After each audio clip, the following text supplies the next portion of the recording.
শুভ সকাল বন্ধুরা, কেমন আছো তোমরা সকলে? আশা করছি তোমরা সকলেই ভালো আছো। সকাল এখন 7টা মতো হবে, এখন থেকে আজকের ব্লগটা শুরু করলাম। আজকে তো বৃহস্পতিবার, তাই একটু সকাল সকালই ঘুম থেকে উঠে পড়েছি। 6:30টার সময় ঘুম থেকে উঠে পড়েছিলাম। উঠে নিজে ফ্রেশ হলাম, তারপরে বারান্দায় গিয়ে ইনডোর প্ল্যান্টগুলোতে জল দিলাম।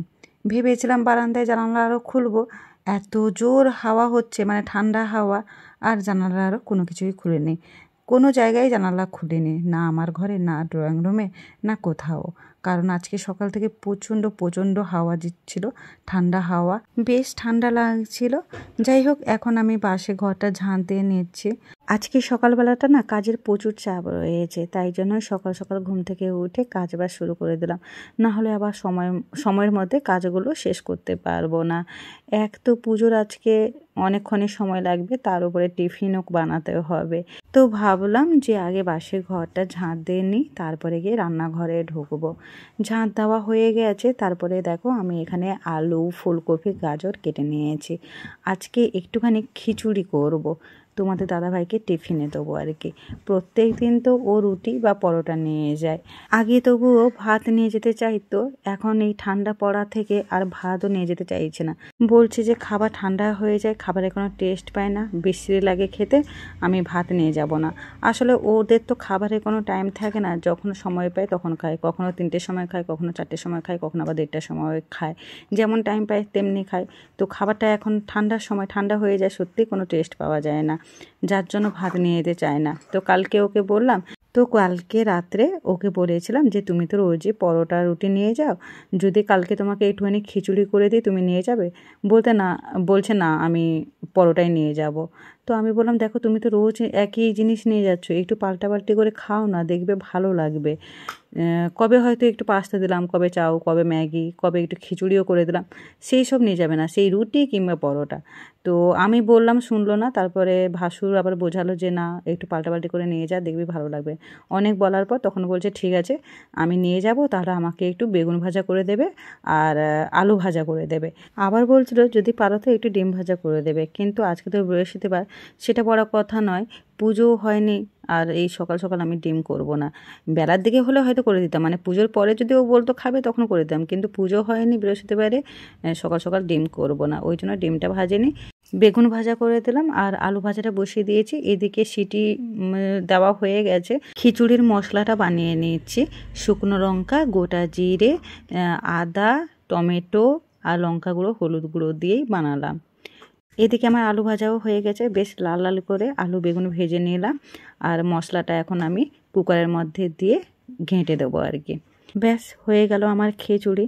আমার কিন্তু এই নিরামিষ খিচুড়িই ভালো লাগে, মানে পেঁয়াজ রসুন দিয়ে অনেকে খিচুড়ি বানায়, সেগুলো ভালো লাগে না খেতে। আমাদের বাড়িতে আবার এই নিরামিষ খিচুড়ি সবাই খেতে ভালোবাসে। এই প্রথমবার তোমাদের দাদাভাই টিফিনে খিচুড়ি নিয়ে যাচ্ছে। যাই হোক, খিচুড়িটা টিফিনের মধ্যে দিয়ে দিলাম আর ওপরে একটু ঘিটা ছড়িয়ে দিলাম। টিফিনটা বানানো হওয়ার পরে আমি চা করে নিয়েছিলাম, তোমাদের দাদাভাইকে ঘুম থেকে তুললাম, সবাই মিলে চা খেলাম। তারপরে তোমাদের দাদাভাই অফিসে বেরিয়ে পড়লো, ওকে টিফিন আরও দিলাম, ও চলে গেল। এখন আমার আরও অনেক কাজ আছে। এসে আমি মেয়েকে ঘুম থেকে তুলে দিলাম, উঠতে চাইছিল না, শুয়েছিল। আমি বললাম ঠিক আছে তুই শুবি যদি চলে যা ওই ঘরে, জেঠুর কাছে চলে যা, জেঠু ঘুমাচ্ছে। তো গেল, আর ঘুম থেকে উঠলে এমনি জেঠুর ঘরেই চলে যায়। যাই হোক, পরে ওকে আমি ব্রাশ আরও করিয়ে নেবো, ততক্ষণে আমি বিছানাপত্র আরও গুছিয়ে নিই। আর এদিকে বেলা হয়ে যাচ্ছে, তাই যাকে বললাম তুই ওপরে চলে যা, ঠাকুর পুজো আরও করা শুরু করে দে, আমি এদিকে নিচের কাজগুলো করে নিই। ঘর আরও মুছতে বাকি আছে, ঘর মোছা হয়নি। ও উপরে গেছে, ওপরে ঠাকুর ঘর মুছবে, ঠাকুরের বাসন আরও মাজবে, তারপরে পুজো করতে তো অনেকক্ষণই সময় লাগবে, তাই ওকে ওপরে পাঠিয়ে দিয়েছি, ওই কাজগুলো ও করে নিক, আমি এদিকে নিচের কাজগুলো সেরে নেবো। বিছানা গোছানো হয়ে গেছে, এখন আমি ঘরটা মুছবো। এইদিকে আজকে রোদটাও তেমন একটা নেই, দেখো হালকা রোদ বেরিয়েছে। যাই হোক চলো ঘরটা মুছে নিই, একটু লাইজল দিয়ে দিলাম, দিয়ে ঘরটা মুছে নেবো। লাইজলের গন্ধটা কিন্তু আমার বেশ সুন্দর লাগে। চলো কাজ করতে করতে আজকে অনেক দিনের পর আমার কিছু বন্ধু নাম নিয়ে নিই। যারা আমার প্রত্যেক দিনের ভিডিও দেখে আর আমাকে সুন্দর সুন্দর মিষ্টি কমেন্ট করে, সত্যি ওনাদের এই কমেন্ট আমাকে কিন্তু ভিডিও করতে অনেক উৎসাহ দেয়। তোমাদেরকে ধন্যবাদ দিয়েও ছোট করব না, তোমাদের জন্য আমার অনেক অনেক ভালোবাসা সব সময়ের জন্য। আমিও কিন্তু তোমাদের ভিডিওগুলো দেখি দিদিভাই, হয়তো আমার সেই মতো কমেন্ট করা হয়ে ওঠে না, তবু আমি মানে চেষ্টা করি তোমাদেরকে কমেন্ট করে ওঠার, বাট আমি তোমাদের ভিডিও কিন্তু দেখি। কমেন্ট করি না বলে এই নয় যে আমি তোমাদের ভিডিও দেখি না, আমিও তোমাদের ভিডিও দেখি আর যতটা পারি চেষ্টা করি তোমাদেরকে কমেন্ট করে জানিয়ে দেওয়া যে তোমাদের ভিডিওটা আমি দেখলাম। তো যাই হোক, আমার ভিডিও ছাড়া মাত্র যে প্রথমে আমার ভিডিওটা দেখে আমাকে কমেন্ট করে সে হলো সোমা ডে ব্লগস দাস। এই দিদিভাইটা আমাকে রোজই সকালবেলা শুভ সকাল জানিয়ে কমেন্টটা করে, আমার প্রথম ভিউয়ার্স বলতে পারো। তারপরে আরও কিছু দিদিভাইদের নাম বলছি। অথেন্টিক বেঙ্গল ব্লগ দিদিভাই রোজই আমাকে কমেন্ট করে। কাকুলি হালদার দিদিভাই কমেন্ট করেছে, খুব ভালো লাগলো ভিডিওটা, তোমার কথাগুলো খুব সুন্দর, শুভ সকাল। যাই হোক দিদিভাই, এই কথাটা খুব কমজনই বলে যে আমার কথাগুলো খুব সুন্দর। খুব ভালো লাগলো কমেন্টটা পড়ে। তো ঘর আরও মুছে বাইরে লাঠিটা ভালো করে ধুয়ে নিলাম আর বাইরে গাছগুলোতে জল দিয়ে স্নান করতে ঢুকে গেছিলাম।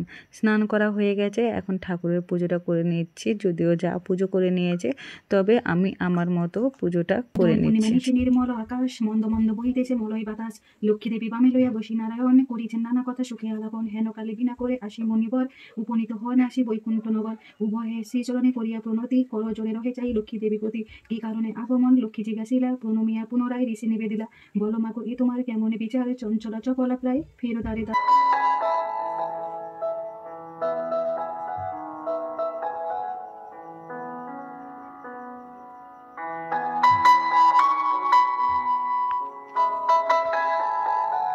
পুজো শেষ করে আমি ছাদের উপরে চলে এলাম। বেশ কিছু জিনিস আমি রোদে দিয়ে দিচ্ছি। চলো আমার আর কিছু বন্ধুর নাম নিয়ে নিই। অলকা লিটল ফ্যামিলি, ও বলেছে একা একা খেয়ে নিলি সব।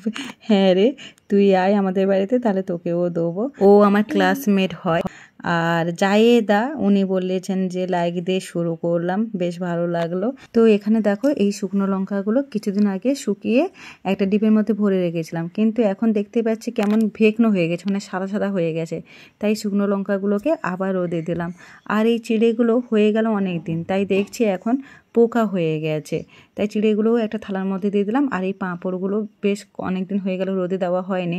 পাঁপড়গুলো ভেজে নেবো বলে আর ভাজা হচ্ছে না। অন্যান্য পাঁপড়গুলো ছিল, সেগুলো টুকটাক করে ভাজা হচ্ছে, খাওয়া হচ্ছে, আর এই পাঁপড়গুলো থেকে গেছে অনেকদিন, তাই সেগুলোকে আজকে একটু রোদে দিলাম। ভেবেছি এই পাঁপড়গুলো আজকে কিছুটা ভেজে নেবো। আর এদিকে এই জামা কাপড়গুলো সকালবেলা দিয়ে গিয়েছিলাম, মানে কালকের কিছু জামা কাপড় ছিল সেগুলো দিয়ে গিয়েছিলাম। যেগুলো শুকনো হয়ে গেছে সেগুলো তুলে নিয়ে গেলাম, আর যেগুলো শুকনো হয়নি একটু একটু ভেজা রয়েছে সেগুলোকে রোদেই ফেলে রাখলাম, পরে এসে তুলে নিয়ে যাব। এইদিকে দেখি ছাদের উপর গাছগুলোতে আজকে সকালবেলা মানে জল দেওয়া হয়নি বলতে যা জল দিতে এসেছিলো, কিন্তু ট্যাঙ্কে সেই সময় জল শেষ হয়ে গেছিলো, তাই ও আর জল দিতে পারেনি। তো এখন এসে আমি ওই জন্য মানে ছাদের উপর সব গাছে জল দিয়ে দিচ্ছি। আর এই যে মানে জল দেওয়ার মেশিন যেটা দেখতে পাচ্ছ, ওটা কি মেশিন বলে আমি জানি না, এটা তোমাদের দাদাভাই এনেছে গাছে জল দেওয়ার জন্য। মানে মেনলি এটা এনেছিল গাড়ি ধোয়ার জন্য, 4 চাকা গাড়ি যে আমাদের আছে সেটা ধোয়ার জন্য। তো সেটাও ধোয়া হয় আর ওপরে গাছে জলও দেওয়া হয়, বেশ সুবিধা হয়েছে, ভালোও লাগে ওটাতে করে জল দিতে, মানে জলের প্রেশার বাড়ানো কমানো যায়, খুব ভালো। তো নিচে এসে এখন এই যে ফলগুলো কেটে নিচ্ছি, বাচ্চাগুলোকে দেবো। অনেক ফল জমে গেছে জানো, আর তোমাদের দাদাভাইও নিয়ে এসেছিলো, এদিকে শ্বশুরমশাইও নিয়ে এসছে, অনেক ফল রয়েছে। তো এখন বাচ্চাদেরকে এই যে একটুখানি আপেল আর কলা লেবু দিয়ে দিচ্ছি, আর কিছুটা ফল আমরাও খেয়ে নিয়েছিলাম। তো চলো তারপরে এই যে জামা কাপড়গুলো তুলে নিয়ে এলাম, সেগুলো এখন ভাঁজ করে নিচ্ছি। আজকে রান্নাবান্নার চাপ নেই। সকালবেলা যে খিচুড়িটা করেছিলাম আমি কিন্তু শুধু তোমার দাদাভাইয়ের জন্যই করেছিলাম, কিন্তু খিচুড়িটা যে এতটা বেশি হয়ে যাবে ভাবতেই পারিনি। আসলে গোবিন্দভোগ চাল কম ছিল, তো আমি বাড়ির যে চালটা খাওয়া হয় রোজ সেই চাল থেকে অল্প একটুখানি দিয়ে দিয়েছিলাম, তো খিচুড়িটা অনেকটা হয়ে গেছে। দেখলাম যে মানে শ্বশুরমশাই আর বাচ্চাদের হয়ে যাবে, তাই ভাবলাম ছাড়ো, আমাদের জন্য আর কিছু করব না। কালকের কিছুটা ভাত রয়েছে সেটাকে গরম করে নেব, আর আলু সেদ্ধ ডাল সেদ্ধ দিয়ে আমরা মানে খেয়ে নেবো, যা হবে সে রাত্রিবেলা রান্নাবান্না হবে। তাই জন্য আর রান্নাবান্না আর কিছু করবো না, শুধু এখন এই যে পাঁপড়গুলো ভেজে নিচ্ছি। অনেক দিন ধরে এই পাঁপড়গুলো জমা রয়েছে, তাই ভাবলাম না পাঁপড়গুলো সব ভেজে আমি একটা ডিবের মধ্যে রেখে দেবো। তো চলো পাঁপড় ভাজতে ভাজতে আমার আর কিছু বন্ধুদের নাম নিয়ে নিই। থ্রি অ্যাঙ্গেলস চ্যানেলটার নাম দিদিভাই ইউএস থেকে আমার ভিডিও দেখে আর রোজই আমাকে সুন্দর সুন্দর কমেন্ট করে। সত্যি উনি যে মানে এত সময় দিয়ে আমাকে এত বড় বড় কমেন্টগুলো করে আমার ভীষণই ভালো লাগে। অনেক ভালোবাসা দিদিভাই তোমাকে।